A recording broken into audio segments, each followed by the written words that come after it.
বাঁশ দিবেন। ভাই ধরে আমার ঘর ভাঙ্গা গেছে, একটা বাঁশ দিবেন, এটা ঠিক করতাম। বাঁশ কি তোর কামাই করো না? বাঁশ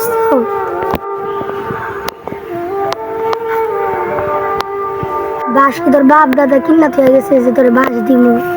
ভাই গরিব মানুষ তো একটাই বাস চাইছে, দিয়ে দেন ভাই, একটা বাস দিয়ে দাও। এত গিফটামি করে গেলে আওয়াজে আখি রাতে বাস কিন্তু সাথে হয়ে যাবে। ভাই তোমার দেহ এমন হইতেছে তুমি মার দেখাই পড়ো। ওই গুইরা বিষয় গুইরা বেড়ে খায়, তুই জানোস এটা কাজ কাম করে না।